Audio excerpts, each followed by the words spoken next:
Yeah. Okay. We have Luis with us, and we're so glad to have him back here in Santa Monica Mountains. But he spent some time away on a detail, and he has agreed to tell us all about his experience at Bandelier. So thank you, Luis, and I will turn it over to you. Okay, cool. So I'll start sharing my screen.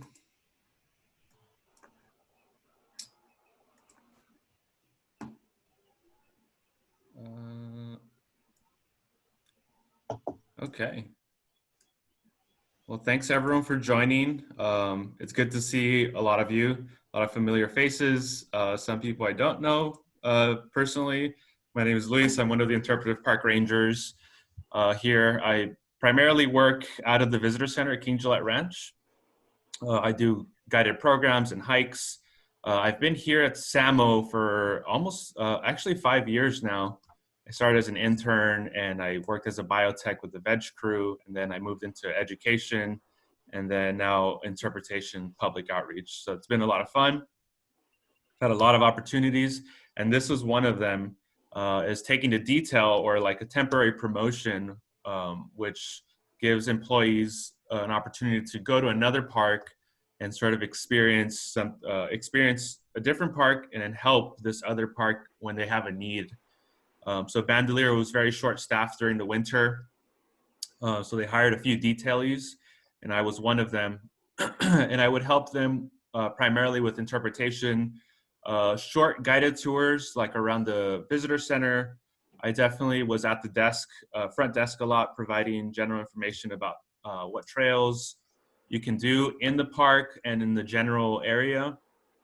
I helped with like what are they called, CUAs and other guided tours that would come that were not guided by us, but we would have to check people in. It's a real process. And for me, it was the first time working at a different national park site. I've only worked at Santa Monica Mountains. So this was a really cool experience for me to sort of feel a traditional, sort of a traditional park, if you will, where there's a fee program, you have to pay to get in.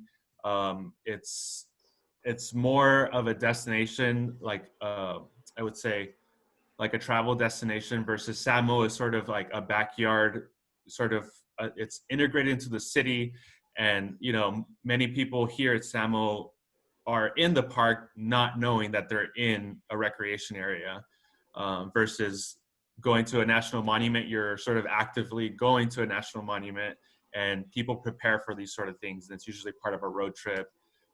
So it was interesting. This place did get pretty busy. Parking lot was really tiny, so it was pretty wild out there, but it was really fun. I went in January, around January 20th. I drove out there, and that was a lot of fun. It was my first time in New Mexico in general, so just that alone was an experience of itself, and I absolutely loved it. I never really thought about New Mexico. I don't know, I guess, I've never really traveled too much, so it was all a very new, very, very new experience of one, working in a different park, living in a park, um, but just everything. I fell in love with it. That's the end of it. I really fell in love with the experience, and unfortunately, my detail was sort of cut cut short because of what happened in March. Everything started shutting down. The park closed down. I helped with park closures. So my interpretation looked or almost was limited to nothing once the park closed down. And I was out there, and it was kind of weird because everyone started teleworking, and I was the detailee living in this canyon with only like a couple other detailees that came from like the East Coast. And we were sort of left there alone because we had nowhere to go. I mean, everyone that works in the park lives in the area, so they were like, "Oh, it's fine. I'm going to telework." And then for us, we're like, "Well, we can sort of work, but as you know, when everything started happening, there was a lot of confusion, and it was difficult, but it was sort of cool." Um, so Bandelier is about 33,000 acres, just beautiful canyons, mesa tops, just really steep canyons. It's, you know, the main focus of this place, of course, is the human history, is the people that lived in this area. Of course, people visit this area because they want to see petroglyphs, cliff dwellings. You can see like the remnants of a lot of pueblos and villages. So really, just like a lot of New Mexico monuments, parks, and sites, it's all about the culture, right? It's all about the Native American people. And I think that's what I really enjoyed about it, was how prominent it was. It was very much like the focus of this whole region. And personally, some people might take offense to this, but archaeology is not one of my favorite things to sort of talk about or learn about. I don't know. It's just something that like I've had some interest in, but it was never something that I like absolutely loved talking about. I think my favorite thing to talk about is like more of the natural, on the natural side, talking about botany and plants and a little bit of wildlife and um, sort of like this urban interface that we live in. But this was a really good way for me to just dive into archaeology and really just focus on cultural history. And I think that was good for me to grow and then give me different perspective when I come back here at home and start talking about the native people that exist here in the Santa Monica Mountains. So a little bit about the location. It's in northern New Mexico. It's technically in the city of Los Alamos.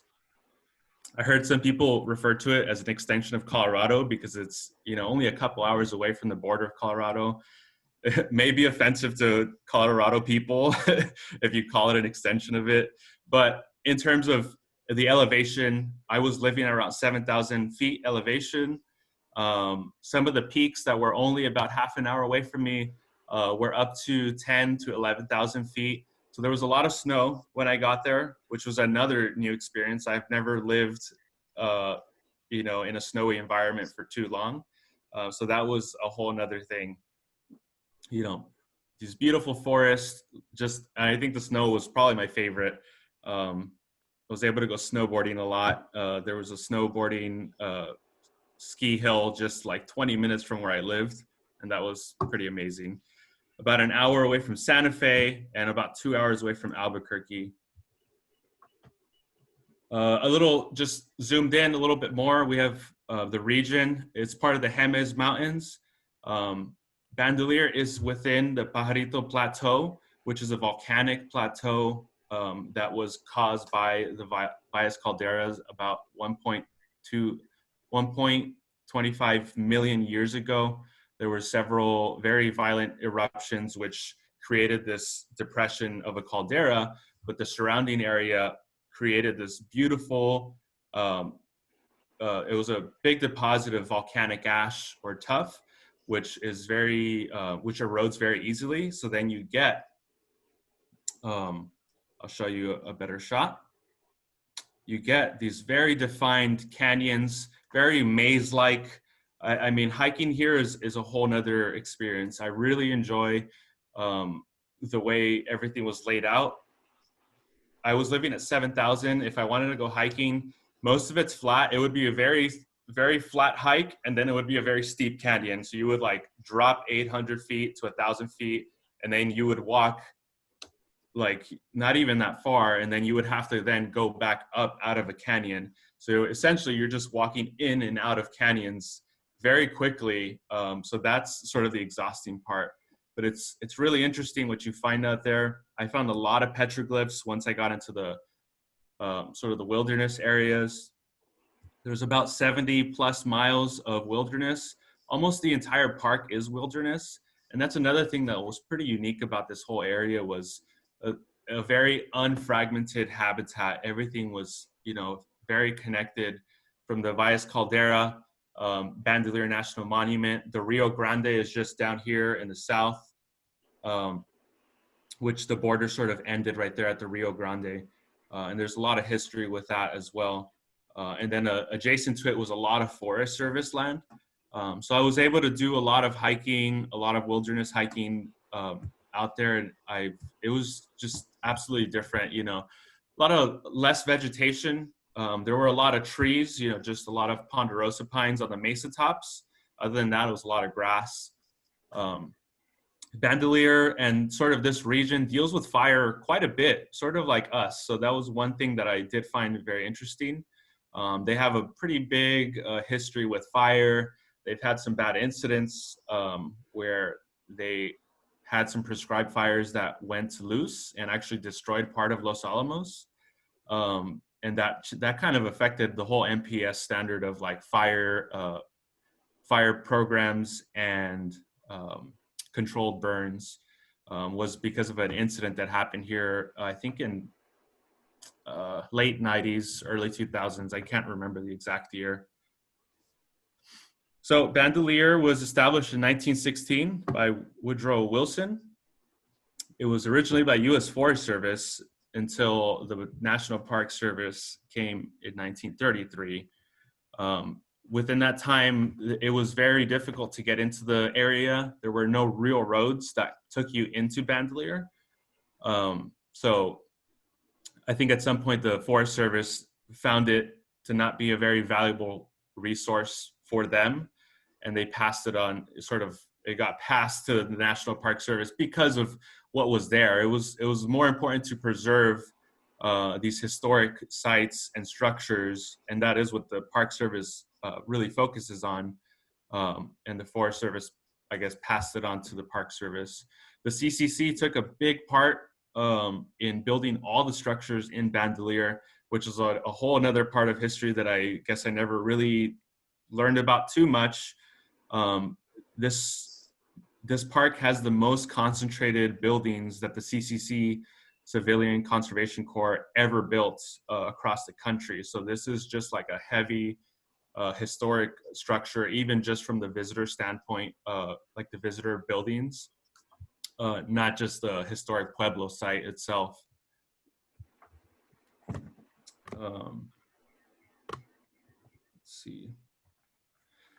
Here's a quick little timeline just to show you where exactly Bandelier, the era of Bandelier sort of stands.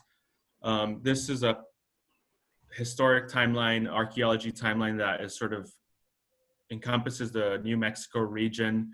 You can see the years here on the left.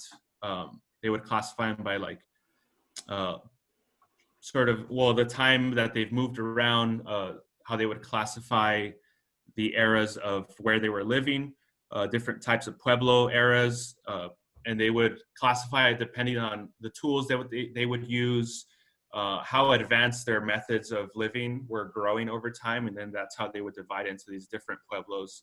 So Bandelier, the key era was about 500 years, and that was from 1150. So that's like Pueblo 3 or end of Pueblo 2, 1150 to 1550, which brought you closer to the historic to present time. During this time, the people that lived in the canyon, which is Frijoles Canyon inside of Bandelier, they existed in here for about 500 years, and of course it fluctuated about how many people were living there at one time. The lowest record would be about like 40 people at a time, and then the maximum amount of people that lived in the canyon or in that whole region, the Pajarito Plateau, would be about 700 people. But the most amount of people that lived in that area was really towards the last 100 years. And then slowly the Pueblo people started moving from these canyons closer to the Rio Grande for lack of resource, and moving to where closer to water and where other things were growing. And it's really interesting how, I mean, you can, from the visitor center, you can walk to the Rio Grande. I did that hike. It was about 8 miles, and it was beautiful. You'd have to climb out of a steep canyon, walk across a mesa top, and then you go back down another steep canyon right into the bank, into the Rio Grande. So here is a picture of Frijoles Canyon. This was like just outside the visitor center. Can you see my mouse cursor? Yeah, okay.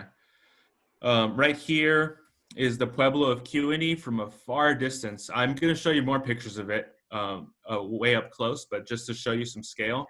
This is the Pueblo of Cuny. That was the main part of the village inside Frijoles Canyon. Over here along these walls, you'll see a lot of caveates and cliff dwellings. And here's a longhouse out here. I'll show you more in a bit. This is Upper Frijoles Canyon. I went 8 miles up the canyon, so I hiked up. I hiked up here and then I hiked up north. The further north I got, the steeper or the more narrow these canyons got. So it was really fascinating how the erosion just like cuts through these canyons and makes these very tight, narrow canyons that you can hike in and out of. But that's what makes it a little strenuous, is like you're just going in and out. But also pretty exciting, very different ecology and like biodiversity when you're already in a high elevation where it's snowy. I went hiking during the snow, and unfortunately, since it was winter, there was everything was sort of dead. I didn't get to see a lot of like wildflowers and other plants. Everything was dormant, so that was a little bit of a downer, but it was still beautiful. You can see here there's remnants of fire. They've had a lot of big fires, so that just made me think of Samo here back at home. Again, here's Frijoles, just same canyon, just about 8 miles up. Frijoles Canyon is about 16 miles long from the Rio Grande all the way up to the Valles Caldera, which was pretty awesome because it gets narrower and tighter as the further you go up, and it just keeps going, it climbs up as you're going towards the caldera. Here in the background, that is the San Juan Mountains. Everything sort of in the forefront is part of Bandelier. Right below, right here, is Frijoles Canyon. But this was actually my view from where I lived. This was about like a 5-minute walk from my house. So I gotta say, I was like, this was like maybe the first week or so when I was there, and I just fell in love with it. I was like, man, I could wake up to this all the time, you know? Like, it was like snowy and cold, and I just adored this view every day. The sunsets were just incredible. I made it pretty far. I made it pretty close to the San Juan Mountains. They're really far, and you have to go through at least 5 canyons. I got far out there to an ancient Pueblo site that's part of Bandelier, but I didn't make it to any of those peaks. So, about the people, the life in Frijoles Canyon. Who lived here? Where did they come from? And how did they survive? I think these are some of the things maybe a lot of us wonder, right? When we visit a park, we sort of marvel at a lot of viewscapes, especially when the park is focused on historic events, structures, and Native American people. You always wonder, you know, how life was. And you sort of think about yourself, right? You think about, you know, how would I, like, what do I need to survive? What makes me comfortable? And then you think sometimes when you're in a remote area, you're probably thinking like, how would I survive out here? You know, with a place that has very seasonal changes. It gets, you know, pretty cold. One of the coldest nights out there for me was about 10 degrees at night, which was nice. I know some people here have lived in colder regions, but for me, for growing up in Los Angeles, like it was like 10, 14 degrees. I was freezing, but it was really fun. Has anyone been, I should have asked this earlier, has anyone been to New Mexico? If you can, just a raise of hands. Yep. Has anyone here been to Bandelier? Say, I see Jim.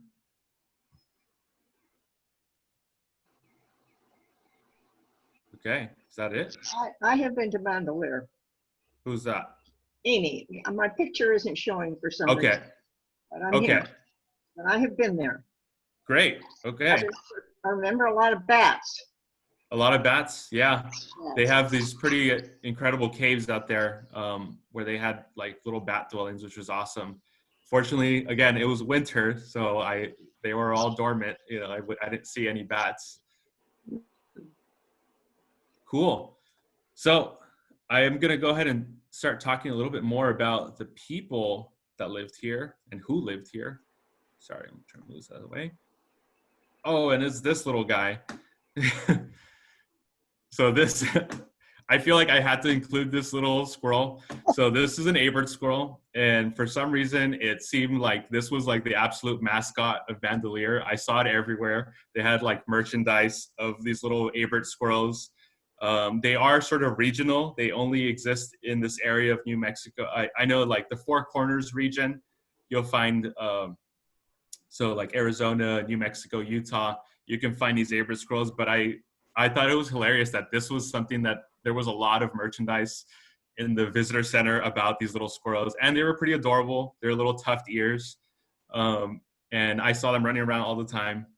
I just kind of like fell in love with them. They'd always be running around the VC, and I thought it was hilarious because everyone seemed to like love them. But on a serious note, the people. So I'm sure everyone here, maybe you've heard this word, the Anasazi people. So I learned out there that this word is actually not the appropriate way to refer to these people that lived in this region. It actually is a Navajo term that archaeologists and anthropologists sort of, they coined when they learned that the Navajo used this as a term of ancient enemy or enemy of my ancestors. And for a long time, archaeologists still use this word, knowing well what it meant. And then they just sort of use this name as a blanket term for really any native person that lived in basically these 4 states of the Southwest. I guess it was easy enough. It sounded catchy. It's in a lot of publications. It's still in a lot of signs at Bandelier, which I was going on hikes, and they had a lot of waysides and interpretive signs that still said Anasazi on it, which I brought up to some of the people at the park, and I was like, I don't know if you realize, but there's like this word still out there, and they're like, yeah, the park's still working on it. I wasn't gonna say anything more. I was just a detailee. But so the appropriate word or name for the people is Ancestral Puebloans or Pueblo people. That is what is commonly used and is accepted with all the Pueblo people that still live in the region around Bandelier and really just in that Four Corners area. So these Pueblo people, they originated from the Four Corners region. So think of Chaco Canyon, Mesa Verde, all of these great houses that were formed before this time, before 1150. Earlier on, these houses were the bigger sort of areas of dwelling and living, and then eventually they all dispersed and moved into different regions. And Frijoles Canyon was one of those places where they came. Currently today, there's, Ancestral Puebloan people have lived in the area for over 11,000 years. So these pueblos right here are the ones where the most direct connection to Bandelier or Frijoles Canyon itself. And really the Jemez Mountains, that whole entire region, these are all pueblos that are still very active. San Ildefonso, San Felipe, Santa Clara, Cochiti. Pueblo of Cochiti is pretty big. Jemez, the Jemez, Picuris, Santo Domingo, and Zuni. Zuni is probably the biggest one that maybe most of us are familiar with. But I was actually able to visit some of these pueblos. Actually, on my first day of work, the first day of work, you have to do paperwork and you get into your housing. But then the next day was like my first day on officially. And I was actually invited by one of the preservationists that works at Bandelier, and he is a descendant. He is a native person who was living in the pueblo of San Ildefonso. And that was about half an hour away from Bandelier. And that pueblo was sort of established around 1600. It was around the time Santa Fe was established as a pueblo, maybe a little bit earlier, but it started becoming bigger, like I showed you in that time scale. Around 1550 was when people started moving towards the Rio, and then all these bigger pueblos became more established and are still occupied today. So I was invited to San Ildefonso for a feast day. And one of my old supervisors actually told me, because she worked in New Mexico, she worked at Petroglyphs at one point. She told me, while you're out there, you better go to a feast day. You get to go to a pueblo, and you get to spend time with the native Pueblo people, and you get to pretty much just experience their ceremonies, songs, dances, and food. And the food was, wow, that was something. So it's a really unique experience where these pueblos do open to the public sometimes during the year. They'll usually have a handful of events where people can come. Some are free, some are they do charge, but this was free, and we knew someone that worked at the park was part of the pueblo, and he invited us to a really big sort of festival that they always do to celebrate the creation of that pueblo. And it was an incredible plaza. So you're not allowed to take cameras there or anything. So I wasn't able to take pictures, which was fine. I was like very immersed into what I was doing. But I was in this huge plaza. There was this massive cottonwood tree right in the center of the plaza. There were kivas. There were other structures there. And they were dancing and singing. And they had some small dances of only men, some dances of only women. And then there was this really big dance that lasted like almost an hour and a half. But there was about 200 people dancing in this huge courtyard. It was incredible. You would see from children, a 5-year-old, like little kids running around, to the elders. And it was just incredible seeing them in their regalia and everything they were wearing. And I think that experience on its own was, mind-blowing for my first day of work. And then the gentleman who lived there, he invited us over to his mom's house. He told us, go to my grandma's house. They've been cooking for 3 days. Please go eat. And I was like, well, okay. I went with 2 coworkers, so I was still very like kind of shy and like I didn't know anyone, but like, okay, let's go over. And we went over to this house and we sat down and ate. And they were very kind. Of course, they spoke English, but some of them were speaking their native tongue, which was pretty incredible. And I just was there having, lunch with them. And I think that sort of really immersed me into the Pueblo culture. But that on its own was pretty amazing. And so these people from all these pueblos are descendants of Bandelier. So here is sort of one of the big features of the park is the Alcove house. It was called Ceremonial Cave. This is a 140-foot climb up to this Alcove house. Right here where this little person is, you'll see there is a kiva there, and these kiva structures were built. There's a few more in the park, but this one was built really high up into this canyon wall, and it's pretty incredible. Just this whole interior space. There was also small caveates, little outcrops that were carved into the walls. In here, you can't see it in the shadow, but this is obviously a main attraction for people. This kiva itself was used for very important sort of ceremonies and rituals. Usually like the chiefs and sort of people higher up in the Pueblo would use this for important things that they would do as a group. There's I'll show you more kivas along the way, but this was awesome. You get to climb up these huge ladders. I see people get scared. They would get stuck halfway through. I saw some people like doing weird stuff, like trying to carry an infant on one hand, but climbing on the other. And it was like, it's kind of scary. That made me nervous.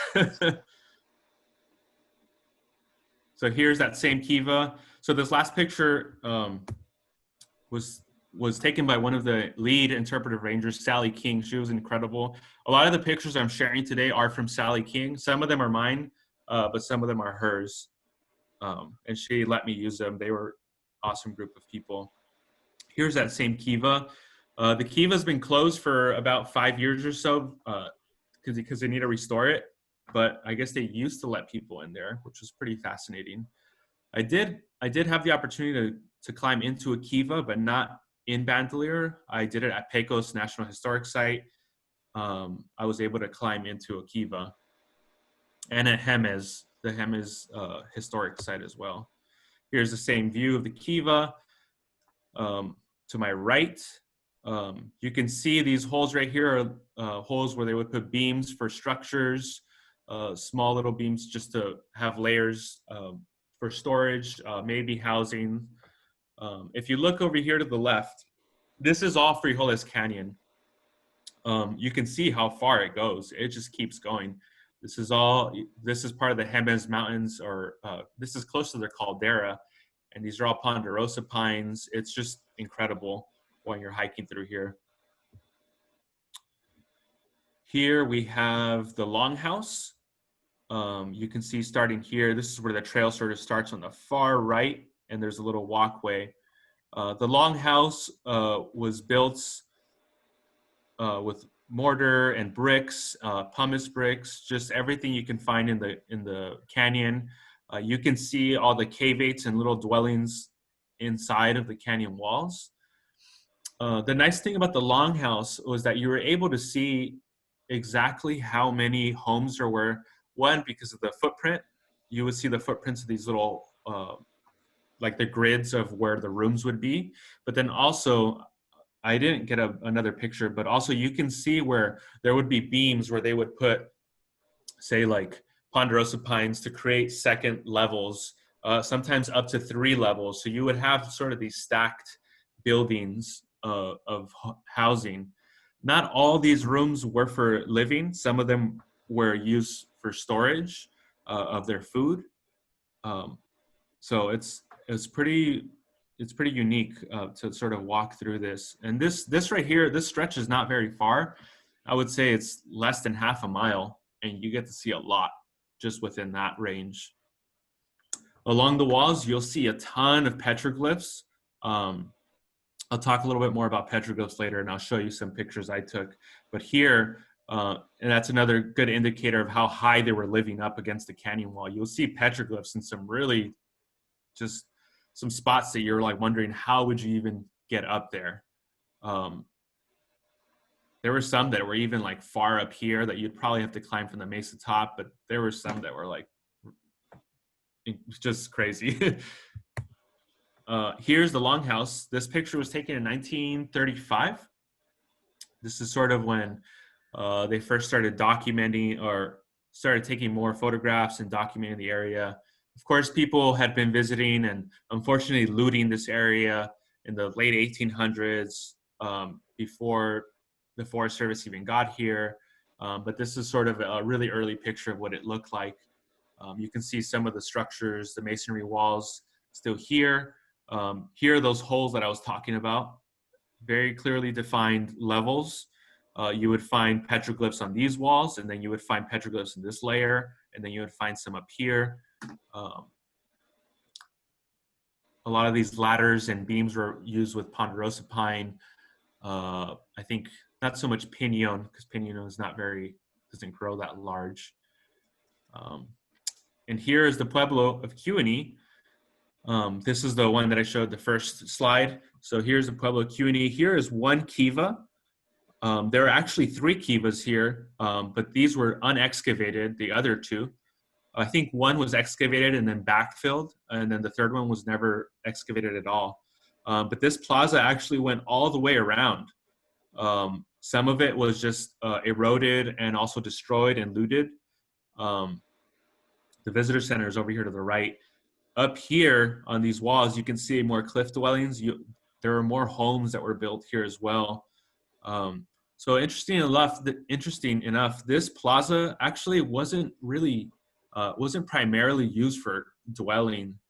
It was more just for ceremonies and important events that they would have, not only with the people of Frijoles Canyon, but also people that lived outside in other pueblos, sort of in the surrounding area. So someone referred to it as sort of like a quick, like a hotel. It was like a place that you would have guests stay for important events, but primarily the people that lived in Frijoles would live in these cliff dwellings. It would protect you more from the elements. It was on sort of the north east or northwest facing slope, so you would get a lot more sunlight on this side. This part was always illuminated with sun, even in the winter time, so it would be a lot warmer. Being in those little caveates would keep you warmer, and then on the other side, the other slope, it was always in the shadows. So for a long time, the other slopes, which you had to hike through if you wanted to get anywhere, they were still covered in ice for months, because they were just always in the shadows. So they strategically placed everything where they would get maximum amount of sunlight. They placed a lot of their gardens here. This is over here on the left. You'll see this is a farm. Of course, this was part of the ranching era. There was a lodge that was run here before the U.S. Forest Service came here. So people would come here and sort of recreate and stay at this lodge. And then even after the fact, when the Forest Service was there, they was still using it as a lodge to live. Let's see. Again, another picture. All these pictures were taken in the 30s, early 30s to mid 30s. So it's pretty fascinating. I think I have other pictures where I'm up close, but you can still see, these walls. They're very tight rooms. Some of them, like I said, were not for dwelling. They were just for storage. And you'll see they didn't have really traditional doorways. They were always like these, you'd have to like climb into a hole into the other room. Someone explained to me that was a good way to sort of keep rodents out of your food. It was to keep animals and rodents out. If you had a sort of a traditional doorway, if it was built to the ground, then everything would be living in your food. You wouldn't save anything.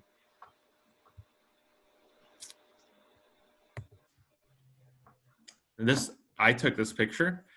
So this was actually I think I was only here for a few weeks, and we had a snow day. This was like our first snow day, and the park was closed because the road up to Bandelier was really bad.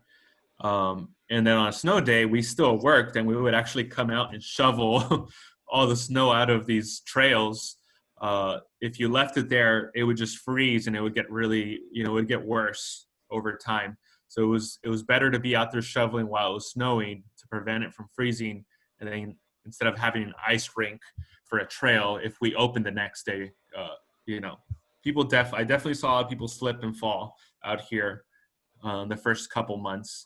But this was just like a winter wonderland. And then here's the kiva right there. Again, here's another overview of the Cochiti Pueblo. Here are those unexcavated kivas right next to it.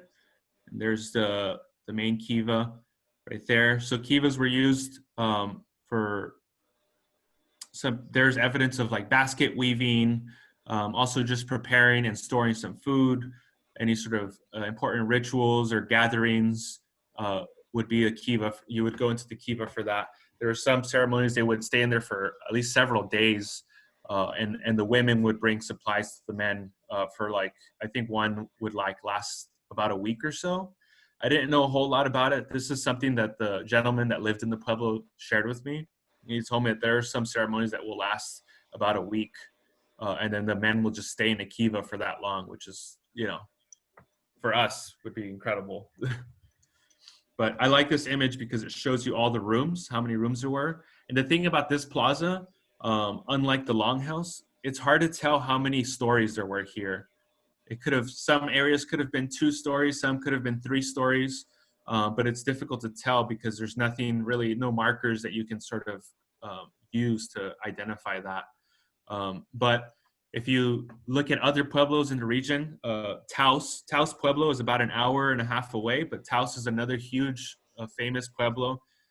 And they have some really big plazas that are still intact. And that's a really good sort of indicator of how they were built and how some of them were up to 3 stories high. Really unique complex. Here's the big kiva. So this big kiva is not the one that is in here. This big kiva was sort of off at the beginning of the trail, closer to the visitor center.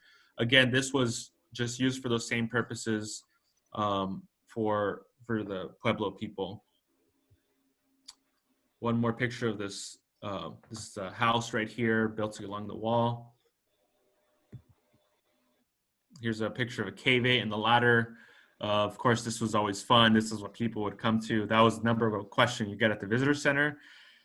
Where can I find the ladders? You know, where can I go climbing ladders? And of course, that's what everyone wanted. The nice thing about this place is that the ladders and everything you want to see is within a mile. So you don't have to hike very far to sort of see all of these things, and it's pretty flat. And on these trails, the ladders are all optional. There were some people that were terrified of ladders, but they're all optional. So you can just walk by them, take pictures, and then you can just keep going. And I have a video here, which I wanted to show you because so this was a video I made after the sort of everything shut down late March. I couldn't really do programs anymore. So I wanted to make a virtual program, and that was sort of my first take on it. The people at Bandelier were really awesome. They sort of just let me do anything. And I was like, hey, I'll just make videos. And I made this little 5-minute clip. I sent it to you later. But I talk a little more in depth about cave 8s and cliff dwellings and how they use them. So that'll be your homework assignment after this. But here's more pictures of these cave 8s. I took the picture on the left and on the right, none of the one in the middle. So some of these cave 8s were interconnected rooms. Some of them were pretty large. Some of them are a little smaller for just one person. Some of them were built for a family of 4 to 6 people. But you can see like these rocks, how these walls, remember this is all volcanic ash or tuff. This material is very crumbly. It sort of falls apart pretty easily. It's very easy to manipulate. So that's why they were able to sort of carve into the walls and you know, make use of the wall, you know, make use of the canyon more than just using the natural resources such as trees and the rocks around. Like you're carving right into it. But these views were just incredible. I love this one on the right where you can see the Cochiti Pueblo. So if you can imagine what life would have been like, you know, coming out of this cave 8 and seeing a pueblo filled with people, filled with, you know, kids running around, wild turkeys and other animals that they would tend to. This was sort of like a very active community that was very tightly sort of in this small canyon. Just another reason why I sort of fell in love with it. Oh, and I have a quiz for you all. Who would have thought? So, little gardening quiz. I always talk about gardens. Oops, go back. So, a little quiz. If you can write in the chat, Sarah, if you can help me with this. So, first question is, how do you sow your seeds? I'm going to assume that most of you have sown some seeds or have attempted to garden a little bit. I have, not always successful. Sometimes I am. But so how do you sow your seeds? Do you place it on top of the soil? Do you just toss it on there? Do you bury it 1 foot under, or do you bury it 2 to 3 inches in the ground? Let me see if I can see it. Most people are saying 2 to 3 inches. Okay. C. Yeah, everyone C, 2 to 3 inches. Yep. Okay. That's a pretty good consensus. Oh, one says so- place on top.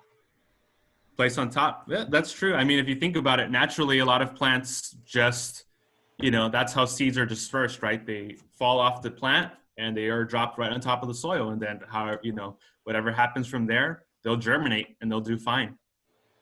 Okay. So the right answer to this for the ancestral Puebloan people. So yes, you are right. This is traditionally what we would do, is bury it 2 to 3 inches. But the Pueblo people would actually bury this 1 foot under into the ground. They would dig seeds way deep in the ground because the soil just did not hold moisture very well. You have to think about a high elevation, arid environment, a desert sort of region where it's all volcanic ash and some basalt. Like the soil just did not hold moisture. It'll just rain. You know, they do have a monsoon season here as well, where rain just comes heavy and it just like sinks, just goes right through the dirt. It doesn't hold onto it as much as you would want it to. So for this answer, it's going to be B. And then one more question. You have now you have successfully germinated your seeds. Now what do? You water it every day. I feel like I'm watering my succulents every day and they're always dying. Do you move it somewhere? Or do you post a picture of it online? I'm seeing the chat. Adelie, post it on your Instagram. Water daily. Seems like a mix. It's a mix. Okay. Transplant. Okay. All right. So, one, especially people living in California, you should not be watering daily. Our native plants here do not need water every day, and you should only be watering in the winter heavily, not in the summer. Two, some of you posting pictures, that's awesome. But transplanting them can be good for your plants, right? If you're germinating seeds, you're going to be growing them in a flat or a small pot. And once they grow, you'll start moving them into bigger pots, or you put them into the ground. But of course, sorry, I didn't preface this very well, but this is about the Pueblo people. But how they did this was they would actually transplant these seeds. So one, they were digging these seeds very deep into the ground because that's where the most amount of moisture would be found. And then once they started germinating, they would actually dig them back out. And then they would move these seeds, not to the canyon grounds where they were first growing them. They would actually move them to the mesa tops, because the mesa top soil was a lot better, richer soil than the soil at the bottom of the canyon, closer to the Rio. Let's go to the next one. So the Puebloan people were dry farmers, is sort of what you would call them. Agriculture was a big part of the thing, a big part of their living. Of course, hunting and gathering was important, but this is what made them pretty unique, was that they were big on agriculture and they grew a lot of food in the canyon. There was a lot of evidence of that found in all of those cavates. There was evidence of just food and corn cobs found inside of even the Q&E Plaza, inside pottery that was found over time. So this was a very sort of important way of life. And that unique way of growing was they would sort of dig it, plant these seeds deep inside in order to germinate. And then the pumice that was in the ground was also sort of used to slowly release water over time. So it was sort of like a sponge. And then over here on your left, you'll see it looks like a little grid. That is what they would call a grid garden or a waffle garden. And that would help sort of concentrate where water sort of fell and sort of created a little ravine to keep your water in. And we sort of do this here too. Whenever we plant, we usually dig a little mulch pile around our plant so that it maintains the moisture. So it's the same idea here. Some of these waffle gardens were sort of surrounded by rocks. So you were able to sort of allow more water to come in and out of it. And so the main things that they would grow here in the canyon, they were referred to as the three sisters of the canyon. I really kind of like that way of calling them. So can anyone guess, actually? I know I said one of them already, but what would be the three sisters of the canyon in terms of what you would grow as a crop to survive?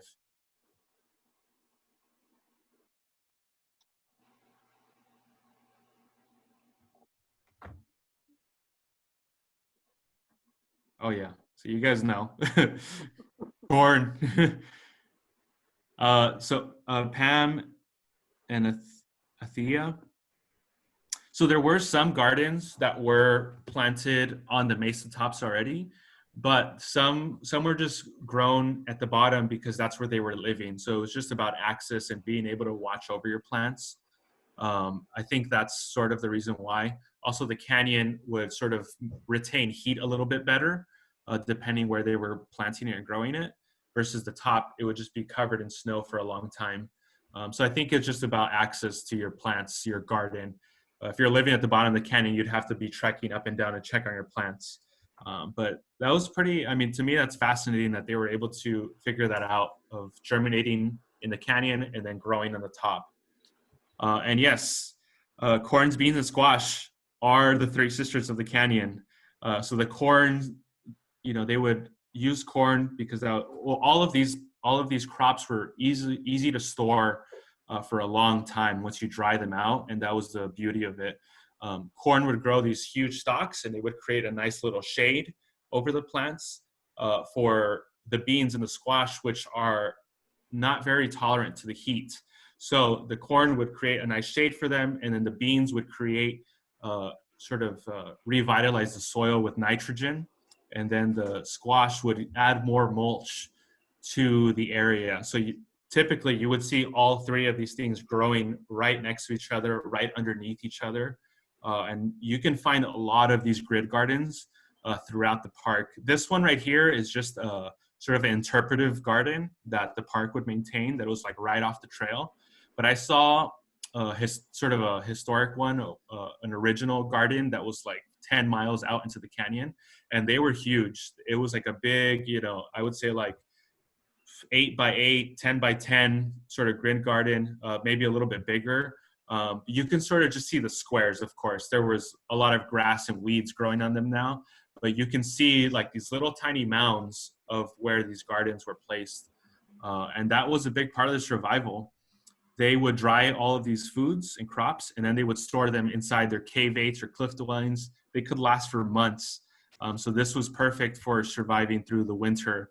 They would have all of this too. I mean, this is pretty much a complete protein for all these things while wildlife and plants are sort of dormant.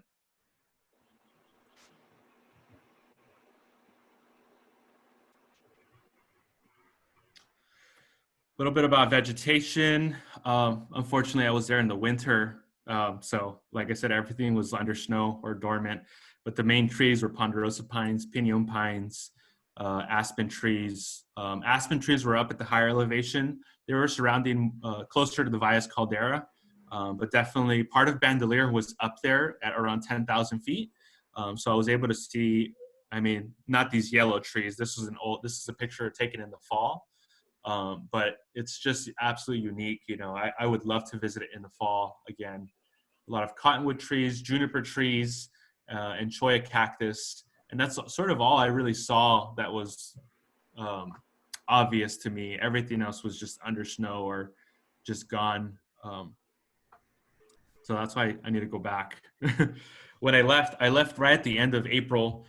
And I started seeing like a few wildflowers, but it was very, very early. There was still snow on their ground. So I couldn't really, that's what I was really excited for. I didn't get to see much of that.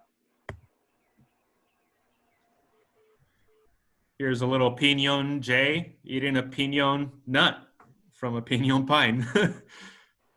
These guys were really cool. I didn't see any. I may have seen one. I'm not too sure.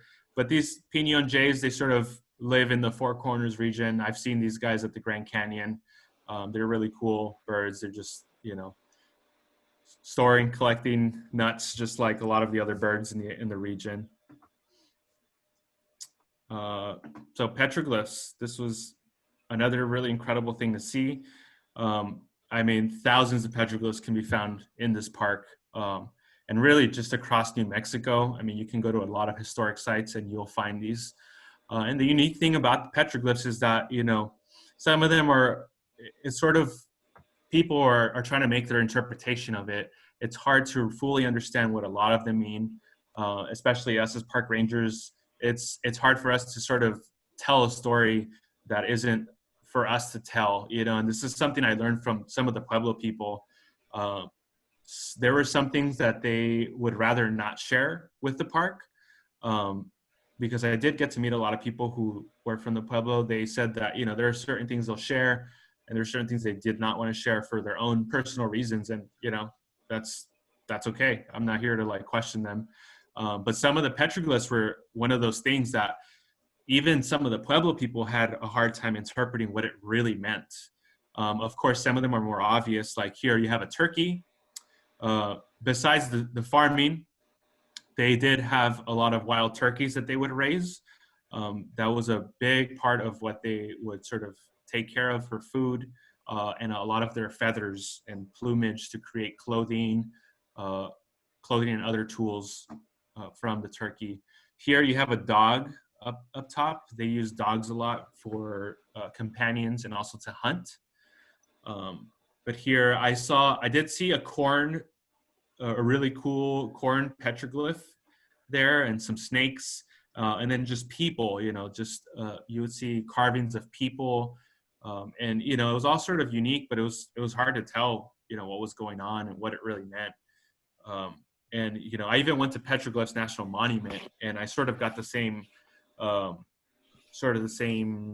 story from them of how they interpret it. And it's difficult because we can't pretend to know what some of the symbols mean, but it's still fascinating to sort of know that it's connected with this whole region of pueblos.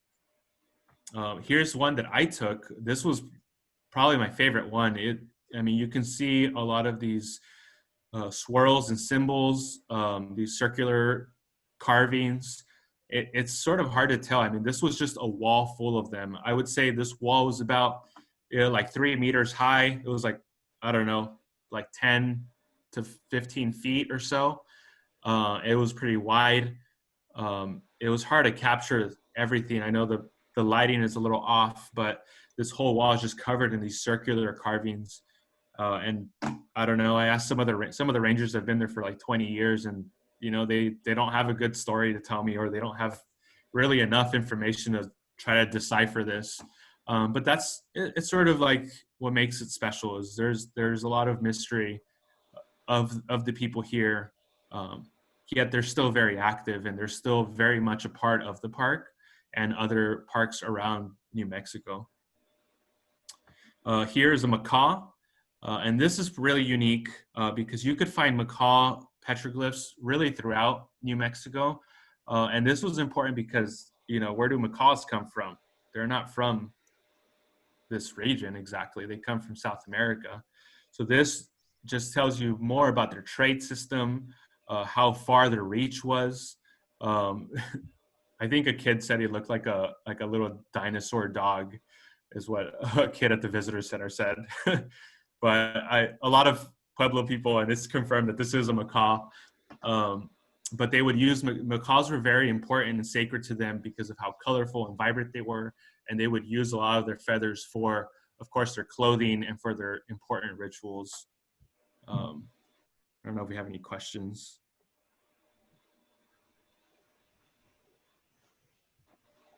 There have been a few questions coming in through chat. Do you want to wait till the end, or? I'll wait till the end. Okay. What time is it? Oh, wow, it's 1. Yeah. Whoops. Sorry. I'm almost done. Another important part of really Southwest archaeology, it's the pottery, right? It's the artwork, pottery. It's incredible. Bandelier has this online museum. I'll send you links for that later. It's just filled with a lot of different artifacts, items, from CCC to the Pueblo people to just about everything. I just can't show you this was hard to condense everything into this talk. I experienced a lot in those 4 months, but here's a pottery. This was excavated in Bandelier in one of the kivas, and some of them were intact, which is pretty incredible. But of course, a lot of them were broken and looted, so they'd be taken. So here's some pottery sherds that I picked up along the way. Well, I didn't take them, I didn't pick them up, but these were found on the trail. So what's really fascinating is, like I said earlier at the beginning, archaeology has not been one of my favorite things. And I think also is because of where I grew up. Here living in a city, it's not something that is talked about or is very obvious. You have to go out to these places to find it, right? But here at this park, I hiked, this was about 10 miles out, about 3 canyons in and out of, and I found so much pottery. It was incredible. And they were just scattered along the trails. It was just, and you can see by all the different designs that they were coming from different pueblos too. So they were trading from different pueblos. Unfortunately, I don't know, of course, a whole lot about the history of different colors and paintings and patterns, but there would be a lot of black and white, black on black. The red and black, I think, is from like Cochiti, and the white and black came from the Santa Clara Pueblo. So, I mean, you would see all sorts of shapes and sizes, and these were pretty big pieces. So I think that's why I fell in love with it, was that it wasn't hard to find archaeology out there. It was like out there. I found a lot of arrowheads, a lot of big obsidian pieces. Of course, we were right next to the Valles Caldera, which is a huge volcanic region, which was just rich of obsidian, which is interesting because when we talk about the Chumash here, we talk about where does obsidian come from? Not from here. It comes from like the desert regions or up north in the Sierras. So this is one of them. This is an area where you would get obsidian, was this whole region. I went to Pecos National Historic Site, and there they had a whole exhibit talking about trade with the West, and they had pictures of abalone shells, which I just like fell in love with it. I was like, oh, that's like full circle, you know, like I always on the other end of talking about obsidian. Over there, they were talking about trading for abalone and seashells, versus here is very abundant for us, right? And here, right, got to talk about him. This is this is Bandelier himself. This was a famous quote. He said, "The grandest thing I ever saw is when he first came into Frijoles Canyon. He was born in Switzerland and emigrated into Illinois. He grew up there working at a family factory, and he hated it. I guess he just didn't like it, and he left the family to study archaeology and anthropology. And he was the first person to sort of have written recorded history of the Pueblo of Cochiti in Frijoles Canyon. And he was a pretty unique guy. He was not, I would say he was perceived as a pretty good person, and not like, he wasn't one there to sort of abuse the resource and abuse the people. He actually lived with the Pueblo people for about 3 or 4 years. He lived in, I think it was the Pueblo of Cochiti, which is south of Bandelier near the Rio Grande. And then as he was living and learning their language and talking with them, he asked them, where did you come from? Where did all these people come from? And they took him to Frijoles Canyon. And that's when he first saw the Pueblo of Cochiti. So he, then just fell in love with it and started writing and recording a lot about it. He wrote a book about it, which is kind of interesting because it was labeled as a fiction book, because he sort of it was based on the canyon and Bandelier, that whole area, and the Pueblo people, but he sort of created this own little storyline in there about like a love story. But he had an interesting mindset of what is it? During his time, archaeology and anthropology was sort of a new-ish field where it was becoming a very serious profession. And of course, everyone was exploring and learning more about like the West and the native people in the Southwest. But at the time, of course, there was a lot of sort of racism, and even till today, about Native American people. But so there were sort of the way he explained it, there were two types of archaeologists. There were the people who romanticized them as like these native people of the West, and like the spirits and like everything that was sort of grand and beautiful. And then there were the people who would sort of make them villains, right? They would see these native people as, they would refer to them as savage people, and like that they were lesser people. So he was well aware of that there were these sort of two worlds where people absolutely loved them and sort of abused the resource, and then there was people who absolutely hated them. So he wanted to be sort of like this neutral party and like live with them and learn about them and record that, and what life would be like as a Pueblo person. And in his book, he wrote about how it's a lot. I don't know, I can go into it, but I like his sort of mindset where he was trying to learn. He didn't want to over romanticize the native people. He wanted to take them for just being people, people existing and surviving and living together, and how even they had warfare among each other, but also, of course, celebration and harmony. He wanted to sort of understand the connections with all the pueblos around the Rio Grande. And then that's sort of how it was dedicated to him, just because he did a lot of that. The CCC, they built all the structures I mentioned at the beginning. This was sort of created for the Great Depression. This was a job that a form to give jobs to a lot of men across the country, very young men that just needed work. They would earn $1 a day, and I think at the end of the month they would only keep about $5, send the rest of the money back to their family. Like these people would come out here for this assignment and just live out here and work every single day, just all day. Plenty of people died working here, but that was just the way of living. This right here is where the visitor center is. This is also sort of where the visitor center is now. Of course, these are camps. This is sort of the camp area. This was at the very beginning. So then eventually started building the stone structures that you see today. Here's the inside of the visitor center. Sorry, they're bad pictures. This is where I would be standing and working. There's the trailheads in the back. A lot of really cool tin work for the chandeliers and the just logs and stone. There was a fireplace there, which was awesome because that was part of my morning duties every day, was to have a fireplace going. So I would, get there early, get some wood, start a fire, and I would just stand by the fire and talk to people about the park. And that was just like, I felt like a super ranger. Like I would go to the back and chop some wood. It was just like the whole experience. Over here on the right is a museum. I'm almost done. Here is the admin area. Here's like the admin building area. You can see stones and brick. You can see the ponderosa pine wood everywhere. A lot of the desks were made out of real wood. It was like I don't know. It felt very like sort of real. This was part of these buildings were lodges. So this was like a waiting or a dining hall. One more thing, Los Alamos, the Manhattan Project sort of had the boundary was very close to Bandelier. This is a top secret operation. I felt like I needed to talk about this just because the laboratory or the lab is still there today and it's still active. So everyone I met, all the volunteers and people in that area either worked at the lab or they're retired from the lab.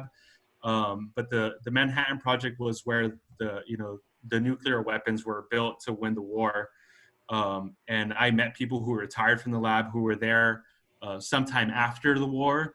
But interesting enough, there were 2 volunteers at the park. They were 99. Well, one was 85 years old and one was 99. He's turning 100 years old this year. And he worked at the Manhattan Project. He worked during that time. And I think that was fascinating that he has been in Los Alamos for so long. He's been volunteering at Bandelier for like 30, 40 years.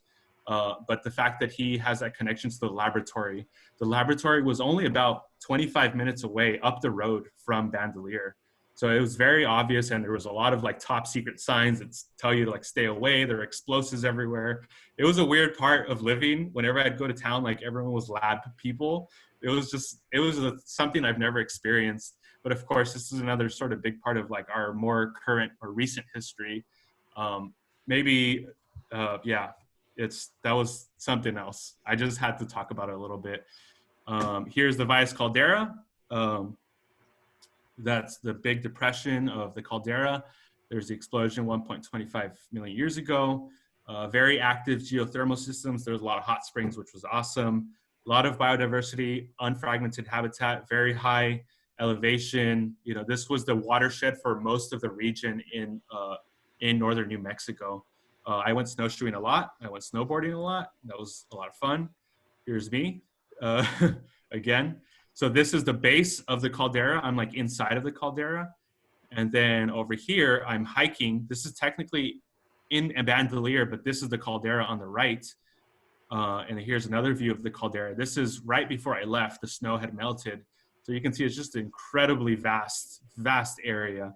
I hope to go back again and explore it more. But I was able to go snowshoeing and exploring there.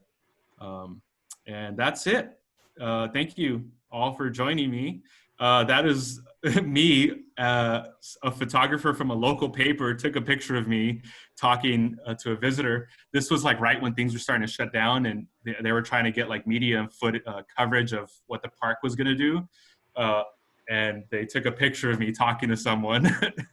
and then one of my boss actually came to me one day, and she gave me the local paper. She's like, what did you do, and why did you make it onto the paper?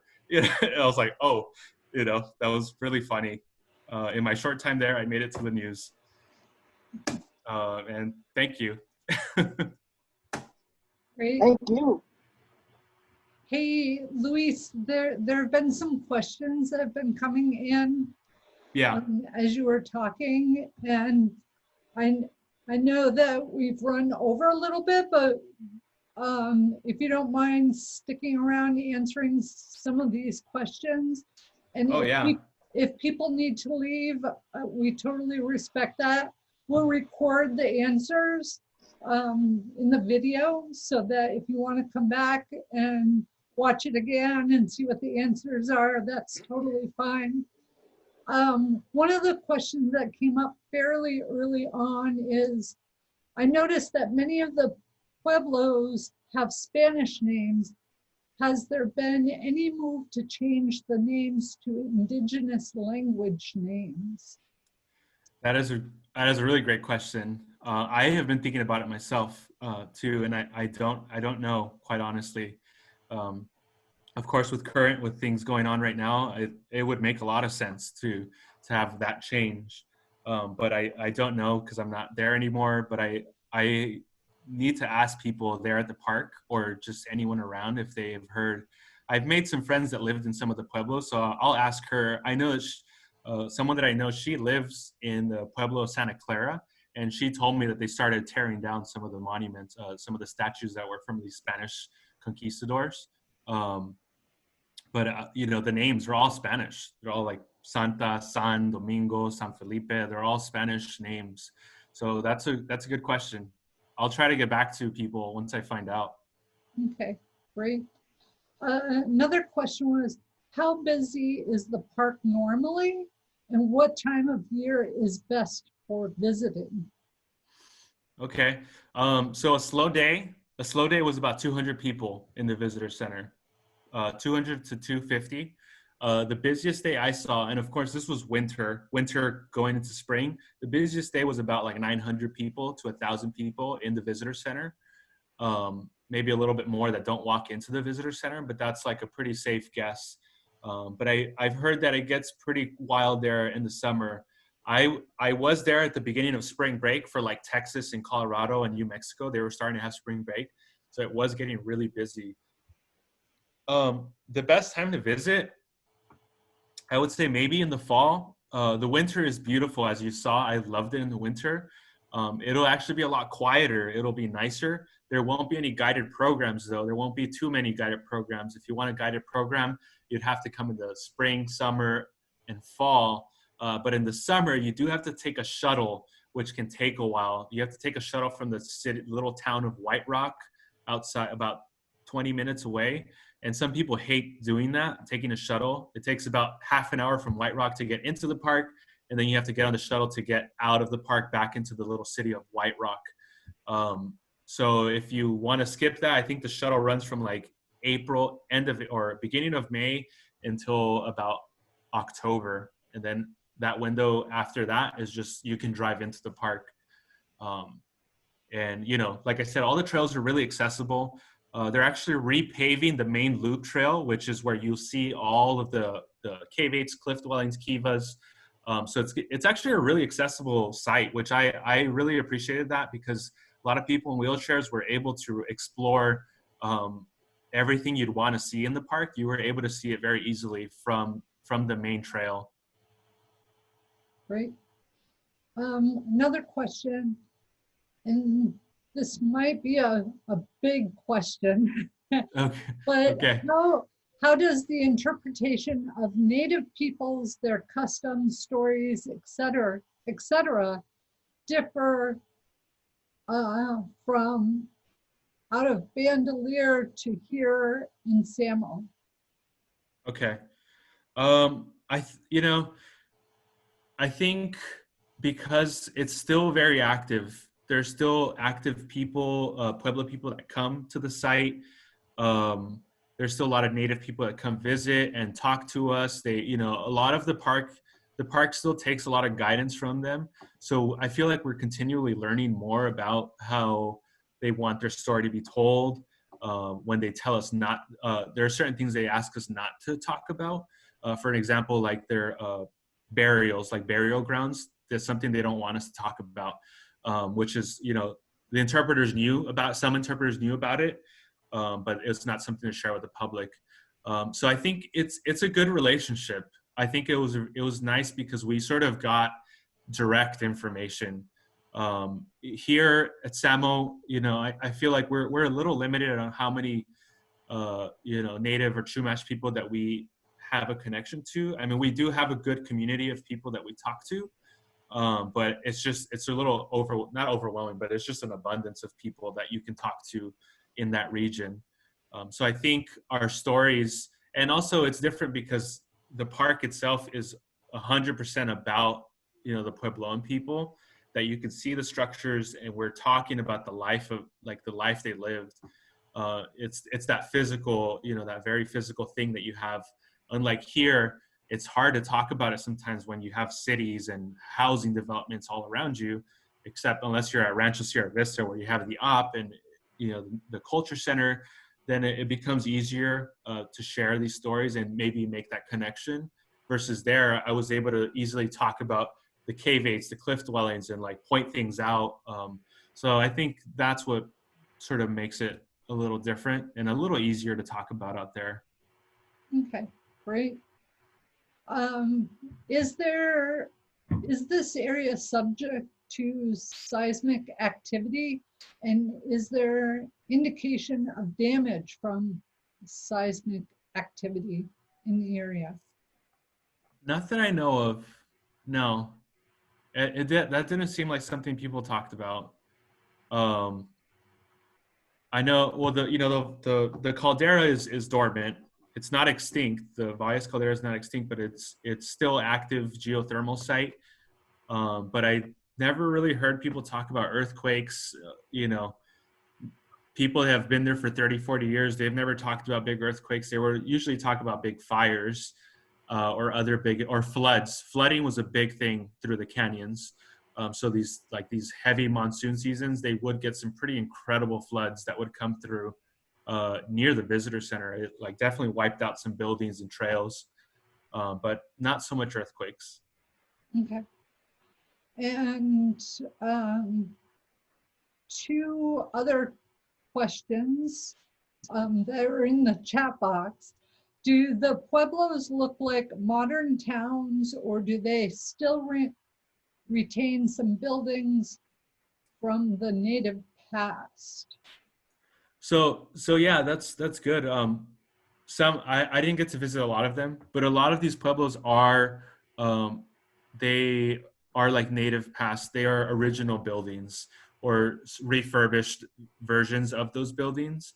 But a lot of these pueblos are still, you know, made out of like dirt and clay. The one that I went to, San Ildefonso, like that plaza area, it was surrounded, like the main plaza was surrounded by very traditional built homes. Like there was a kiva in the center. That was there, even though there were people living in some of those structures, it was more for ceremonies and gatherings. But sort of outside of the plaza, there were more contemporary homes, nothing fancy, but you know, they were just humble little homes. Some of these reservations were really big, sort of out in the open by the Rio. So like the home that I went to go have dinner in was a small home. It was not like a Pueblo home, but it was next to the Rio Grande. And, you know, the grandma was like, oh, I grew some of the things here by the Rio. And I was like, oh my God. That's great. And the last question in the chat box, are all accommodations outside the park?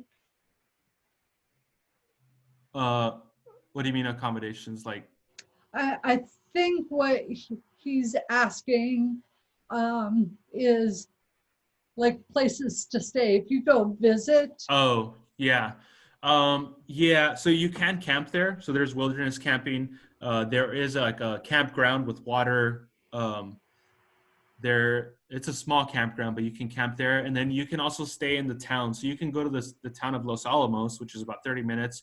Los Alamos is very active. It's not very New Mexico like. It's just like it's pretty much built for the laboratory. But you can get a hotel there. White Rock is another just little suburban community, and there's a hotel there as well. So you can do either or if you want to visit. I definitely recommend going to Bandelier, going to Valles Caldera, going and then driving through the Jemez Mountains, and there's some more historic sites there. And you can go to some really cool bathhouses and hot springs there. That sounds great. Yeah, so you can do it in a lot of ways. You can be a little more comfortable or rough it out outside. Okay. Does anybody have any last minute questions for Luis? Luis, if you could stop sharing your screen so that we could see. Yeah, it's quite something. I mean, I feel like this place has a little bit of history for anyone that's, like I said, the US history of like the CCC, the Manhattan Project. I went to the Manhattan Project site and that was pretty incredible, even though it's not much of a site because it's top secret. But just learning about how the project, they're building a nuke here in Los Alamos, and like how that connection, the scientists would come and recreate in the canyon. They sort of lived around it. So that was kind of just interesting.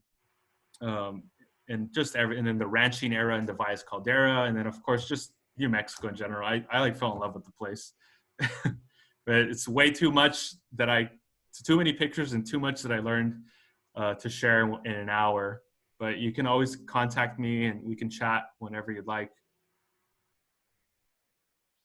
And if anybody is interested in seeing the YouTube clip, he did post it at the very beginning of the chat. Here it is.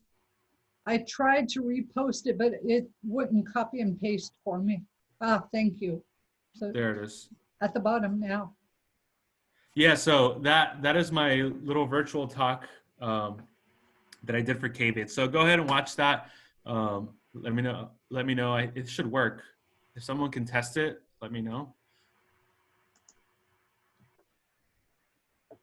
I'm testing it right now. Okay, Carrie's giving a thumbs up. Oh, okay. He is? Okay. Yeah. Great. Okay, yeah, watch that. It's kind of silly. I was trying to make it like a goofy video, but I was on the Instagram. Yeah, if you want more info, I can send you a link to the museum as well. I'll have to like find it somewhere. Don't know where it is. Thanks everyone for hanging out. Does anybody else have any last minute questions?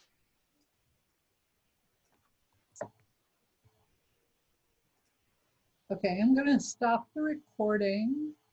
Okay, I'm gonna post the museum link. Okay, I'll wait. It's fine. I'll just put it in the chat. Okay. So this website is like it's an old museum, but that'll give you a lot of information about just the pottery, everything that was found in Bandelier. It's pretty fascinating what you'll find in there. A lot of artwork, and just more about the CCC as well. Great. Well, thank you, Luis, so much for sharing all those wonderful pictures and the stories. I have to admit, I am thinking that's a place I need to get to now. Yeah. And I think there's some other people who might be headed that way too.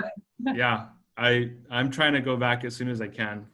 It's actually this is a rumor. This is just a rumor, but they were like chatting about it becoming a national park at some point. That's a rumor. That's all I'm gonna say.